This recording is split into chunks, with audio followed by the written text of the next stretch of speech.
Hello everyone, welcome to my channel. In today's video, we are going to discuss one of the most important philosophers in history. He was deeply influenced by Socrates' ideas. He developed a profound and wide-ranging philosophical system, which is now known as Platonism. Yes, we are going to discuss Plato. Plato was born in Athens in 427 BC to a well-established aristocratic family. प्लेटो एक काफ़ी wealthy family को belong करते थे. He came from one of the wealthiest and most politically active family in Athens. He is the most important figure of the ancient Greek world. Around at the age of 20, he became a disciple of Socrates. Delusioned by Socrates' death, Plato gave up all thoughts of political career, dedicating himself wholly to philosophy. At a very young age, when from his youth, Plato was possessed of an outstanding intellectual and artistic ability, and he began his career as writer of tragedy too. But according to some ancient accounts, after coming under the influence of Socrates, he abandoned that path and devoted himself entirely to philosophy. However, it is also not certain that Plato used Socrates as a character in his dialogue has something to do with the historical Socrates himself.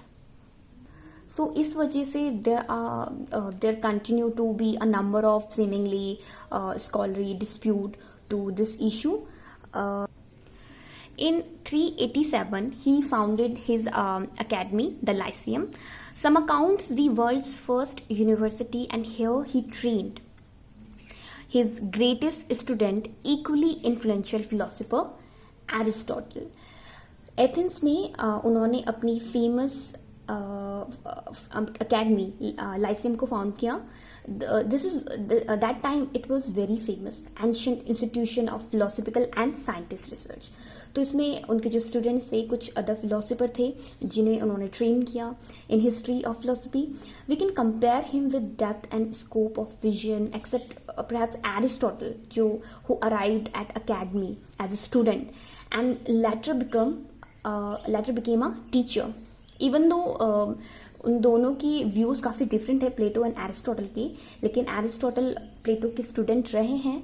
Plato and Aristotle together regarded as two intellectual giants on whose towering accomplishment the entire edifice of the Western philosophical system rests.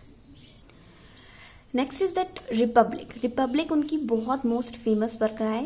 His most famous work, he envisioned a civilization governed not by lowly appetite but by pure wisdom of philosopher king. Plato, just like Socrates, he was dissatisfied with the world that he had unfolded around him. Plato wrote that until philosophers are king, or kings are prince, or kings and prince have the power of philosophy, the world have no rest from evil. तो उन्हें लगता था कि अगर इस world को, जिस world में वो रहते हैं, अगर इसे इविल से फ्री करना है तो फिलोसोफर को किंग होना होगा या किंग को फिलोसोफर होना होगा. Because Plato wanted to save the world from common people who believed in freedom and democracy. Democracy गलत नहीं है, लेकिन उस टाइम पे पीपल अनएजुकेटेड थे, तो इसलिए वो नहीं चाहते थे कि अनएजुकेटेड पीपल अपने किंग को चूज करें. तो बिकॉज प्लेटो के according common people living only for pleasure, need किस चीज की थी, what was needed to maintain a world of law, वो ऑर्डर चाहते थे. Plato imagined a society without any kind of weakness और any kind of rule which is weak. So Plato wished his ruler to be a philosopher whose interest in harmony and justice only. I hope ये clear हुआ होगा. So प्लेटो, ये था प्लेटो के बारे में एक छोटा सा इंट्रोडक्शन. अब देखते हैं प्लेटो की फिलॉसफी से ही. उनकी बुक रिपब्लिक में हिज थ्योरी ऑफ फॉर्म का काफ़ी डिस्कशन है. The theory of form expounded systematically in the Republic. the familiar world of object which surrounded us is not the real world, but the real world is the world of forms. प्लेटो के लिए ये जो world जिसमें हम exist करते हैं, this is not the real world. यानी कि जिस वर्ल्ड में अभी हम रह रहे हैं वो रियल वर्ल्ड नहीं था, बट रियल वर्ल्ड उनके लिए क्या था? The real world of forms, the real world of ideas. This realm, तो उनके लिए टू रिल्म थे. एक रिल्म जिसमें हम रह रहे हैं जो कि सिर्फ एक इमिटेशन है, और एक रियल वर्ल्ड जो कि हम सिर्फ जिसे हम टच नहीं कर सकते, which is intangible. So this realm of, और उनके अकॉर्डिंग जो ये रेल्म था, the world of forms, the world of ideas, this realm was pure forms. क्यों? Because ideas which can be apprehended only by reason. एक तो आप इसको सिर्फ रीजन से समझ सकते हैं. सेकेंडली, ये जो वर्ल्ड है, द वर्ल्ड ऑफ फॉर्म्स, ये परफेक्ट है. Object of beautiful because it partakes of ideal and form of beauty which exists in the higher realm. तो यानी कि प्लेटो के अकॉर्डिंग टू टाइप के वर्ल्ड हैं. एक वर्ल्ड जो सेंसिबल वर्ल्ड है जिसमें हम रहते हैं, जिसमें हम बहुत सारी चीजें देखते हैं अपने आसपास, और एक वो वर्ल्ड है जो सिर्फ हम इमेजिन कर सकते हैं, और प्लेटो के अकॉर्डिंग वो वर्ल्ड ही रियल वर्ल्ड है. तो Plato makes distinction between sensible thing and forms, things which we perceive through our senses. आप कुछ भी चीजें तो देख सकते हैं, आप फील कर सकते हैं अपने सेंसेस के थ्रू. जैसे आप एक ट्री देख रहे हैं, आप एक कार देख रहे हैं, आप एक टेबल देख रहे हैं, कोई ब्यूटीफुल मॉडल है, एक्सेट्रा. ये क्या है? ये सब इम्परफेक्ट है. क्यों? क्योंकि दे कॉन्स्टेंटली चेंजिंग. ये चीजें सेम नहीं रहेंगे, इधर ये डिके हो जाएंगी या इट विल फेड अवे. इनकी अपीयरेंस सेम नहीं होती, इसलिए ये इम्परफेक्ट है. Because all the appearance of this things, this material will change. So Plato call them deceptive because they change, they decay, they fade away. तो sensible world ये है, and the world of form जो कि real है. अब example के लिए एक टेबल, आपने कहा एक टेबल, अभी जो आप फील कर रहे हैं ये आपके इस वर्ल्ड को बिलोंग करती है जो कि इम्परफेक्ट है. जब इस टेबल को बनने से पहले आपने इसका आइडिया लिया होगा. फर्स्ट कोई भी चीज अगर हमारे पास अभी कोई भी चीज है, उससे पहले वो कहाँ पार्टिक करती है? In your mind. By reason you try to figuring out कि अच्छा, यू ट्राई टू सी कि ये चीज ऐसी होगी. आपके लिए आइडियल क्या होगा, परफेक्ट क्या होगा, वो सिर्फ आपके आइडियाज में होता है. जब ये शेप ले लेती है कुछ टाइम बाद, इट चेंजेस इट्स अपीयरेंस. तो जो भी चीज ये इस वर्ल्ड में है जिसे हम रियल कह रहे हैं वो रियल नहीं है, क्योंकि वो चेंज हो जाएगी. तो प्लेटो के according we are dwelling in a world which is just a imitation, और जो रियल वर्ल्ड है उसे सिर्फ हम रीजन के थ्रू ही जान सकते हैं. Next is his view on art. As literature is an art like painting, sculpture and other, he says in the Republic, अपनी बुक में वो कहते हैं the idea of everything is original and thing. Same बात वही जिससे form of theory में कहा कि आइडियाज जो होते हैं वो ओरिजिनल हैं. थिंग्स क्या है? थिंग्स सिर्फ एक इमिटेशन है, एक कॉपी है. Therefore art are just imitation. Art are just mere copies, and things as more pastimes are just more imperfect still. Arts have no useful purpose in society. Arts is deceptive. तो यानी कि जो प्लेटो है वो art को support बिल्कुल भी नहीं करता है. ही सेज कि वो आर्ट को यूजलेस कहता है, वो आर्ट को डिसेप्टिव कहते हैं. क्योंकि जो आर्ट है, जितने भी फॉर्म्स है, पेंटिंग है, स्कल्पचर है, ये सब चीजें सिर्फ इमिटेशन है, रियल नहीं है, ये तो कॉपी है. तो वो कहते हैं ये क्या है? डिसेप्टिव है. और इसी तरह वो अगला अटैक करते हैं पोइट्री पे. He says that poetry is twice removed from reality. Poetry affects the emotion not the reason. It appeals to heart not the intellect. It does not teach moral to the readers. वो poetry पे attack करके कहते हैं कि poetry तो और दूर है रियलिटी से, क्योंकि जो पोइट्री है वो इमोशंस को तो अफेक्ट करती है लेकिन रीजनिंग तो करती नहीं.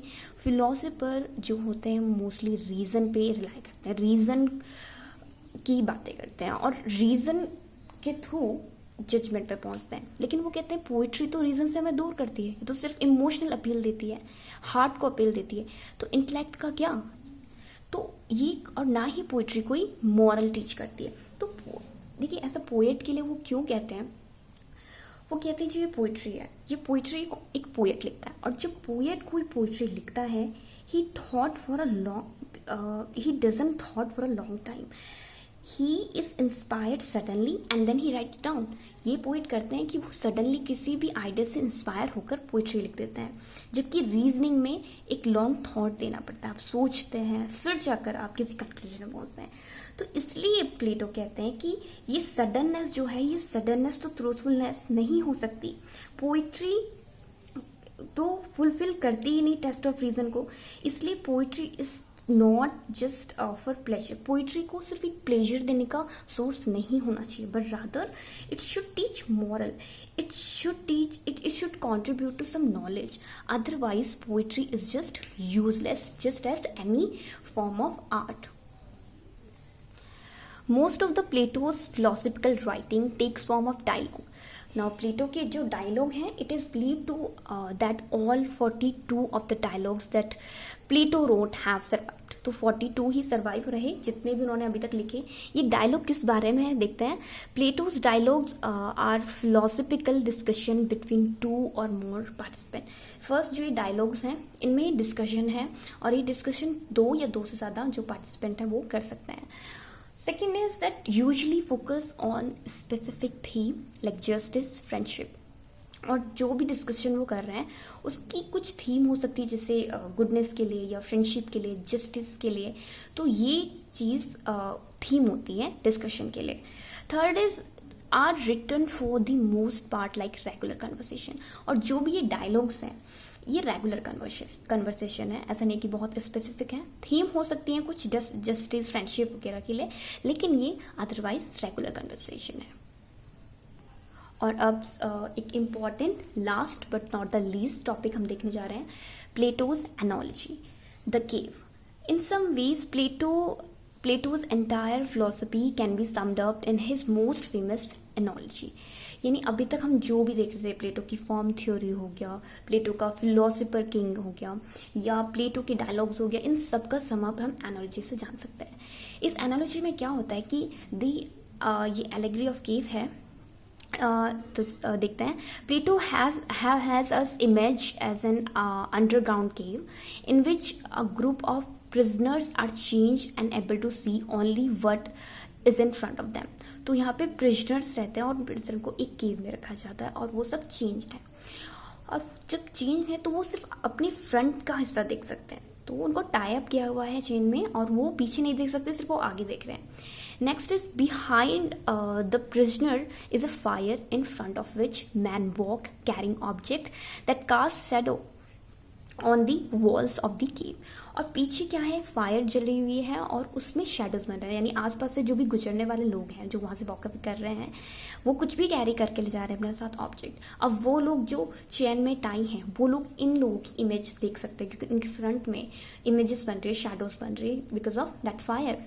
Since all they have been exposed to are these images, the prisoner naturally come to think that all these shadows are reality. अब उन लोगों को हमेशा उसी प्रिजन में रहना पड़ा ऐसे चेंज होके, तो उन्होंने सिर्फ इस इमेज वो शैडो वाली इमेज को ही देखा, तो उन्हें लगा क्योंकि उन्होंने इन्हीं चीज़ों को देखा है तो उनके लिए यही रियलिटी है।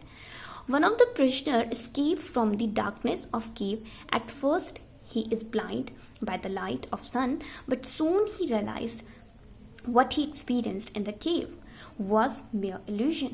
लेकिन एक दिन एक प्रिजनर यहाँ से भाग निकलता है, वो स्केप कर लेता है यहाँ से, और क्योंकि केव में तो सिर्फ डार्कनेस थी, लेकिन फर्स्ट टाइम उससे सनलाइट देखने के लिए मिलती है, तो सनलाइट थोड़ी देर के लिए वो ब्लाइंड हो गया था क्योंकि उसको हैबिट नहीं थी, he was not custom to the light. लेकिन उस समय जब फर्स्ट टाइम उसने लाइट देखी, लेकिन थोड़ी देर बाद वो एडजस्ट हो गया, फिर उसने देखा कि वर्ल्ड सिर्फ उतना ही नहीं है जितना हमें दिखाया गया। यहाँ तक कि जब तक हम केव में थे और हमें सिर्फ शेडो ही देखने के लिए मिलती थी और वहाँ कुछ नहीं था और हमने उसे रियलिटी मान लिया था, लेकिन ऐसा नहीं है, रियलिटी कुछ और है। वर्ल्ड को जब उसने एक्सप्लोर किया, उसने वर्ल्ड को एक्सप्लोर किया, एक्सपीरियंस किया, so soon he realise what he experience in the cave, तो उसे लगा ये सब तो इल्यूजन था, मतलब अभी तक जिसे हम रियलिटी मान रहे थे वो रियलिटी तो है ही नहीं। तो उसे लगा कि मुझे ये बात अपने मेरे साथी जो थे वहाँ पर उनको बताता हूँ मैं, ताकि मैं उन्हें भी फ्री कर सकूं इस प्रिजन से। So he goes back to the cave to liberate other prisoner. In the end the other prisoner kill him. लेकिन जैसे वो वापस जाते हैं और सोचते हैं कि वो अपने जो भी अपने साथी थे उनको फ्री करूंगा, लेकिन वो लोग क्या करते हैं, उनको जो वो समझा रहा होता है वो बात नहीं मानते और उसको ही किल कर देते हैं। तो इस एलेगरी का मीन क्या था, यहाँ पे प्लेटो ने इस एलेगरी से एक एक्सप्लेन किया है कि उनका टाइम पे वर्ल्ड को लेकर उनका व्यू क्या था। उन्हें लगा वर्ल्ड भी कुछ ऐसी है, ये कॉमन पीपल है जो कि केव में है, डार्कनेस में है, चेंज्ड है, जो सिर्फ उन शेडोज को ही रियलिटी मान चुके हैं। लेकिन जब तक वर्ल्ड को एक्सप्लोर नहीं करेंगे तो रियलिटी भी पता नहीं चलेगी। तो कहीं ना कहीं उन्होंने सेम इस चीज को सोक्रेटिक के लिए भी यूज किया है कि सोक्रेट के साथ भी ऐसा हुआ, वो भी एक स्केप हो गए थे यहाँ से। जैसे कि ये एक प्रिजनर यहाँ से भाग कर चला गया और बाहर उसने एक्सप्लोर किया, सोक्रेटिक ने भी कुछ ऐसा किया। जब वो वापस आया उन्हें समझाने की कोशिश की, लेकिन उनके साथ क्या हुआ, सोक्रेटिक को सोक्रेटिक के साथ क्या हुआ, उन्हें हैमलॉक पीने पे मजबूर कर दिया गया, उनको अपनी जान देनी पड़ी। तो यही चीज़ उन्होंने कहा कि जब तक लोगों को अगर एजुकेट नहीं किया जाएगा, फिलोसोफर किंग नहीं होगा, तब तक ऐसा ही होगा। यानी कोई किसी की बात नहीं मानेगा, सिर्फ कॉमन से इल्यूजन को ही मान लेंगे कि ये रियलिटी है। तो ये बात उन्होंने केव एलेगरी में शो करने की कोशिश की कि लोग जो परसीव कर रहे हैं वर्ल्ड वो रियल नहीं है, रियल वर्ल्ड तो ओनली रीजनिंग से ही जाना जा सकता है। So that was it in this very video. I hope it helped you. Thank you so much for watching.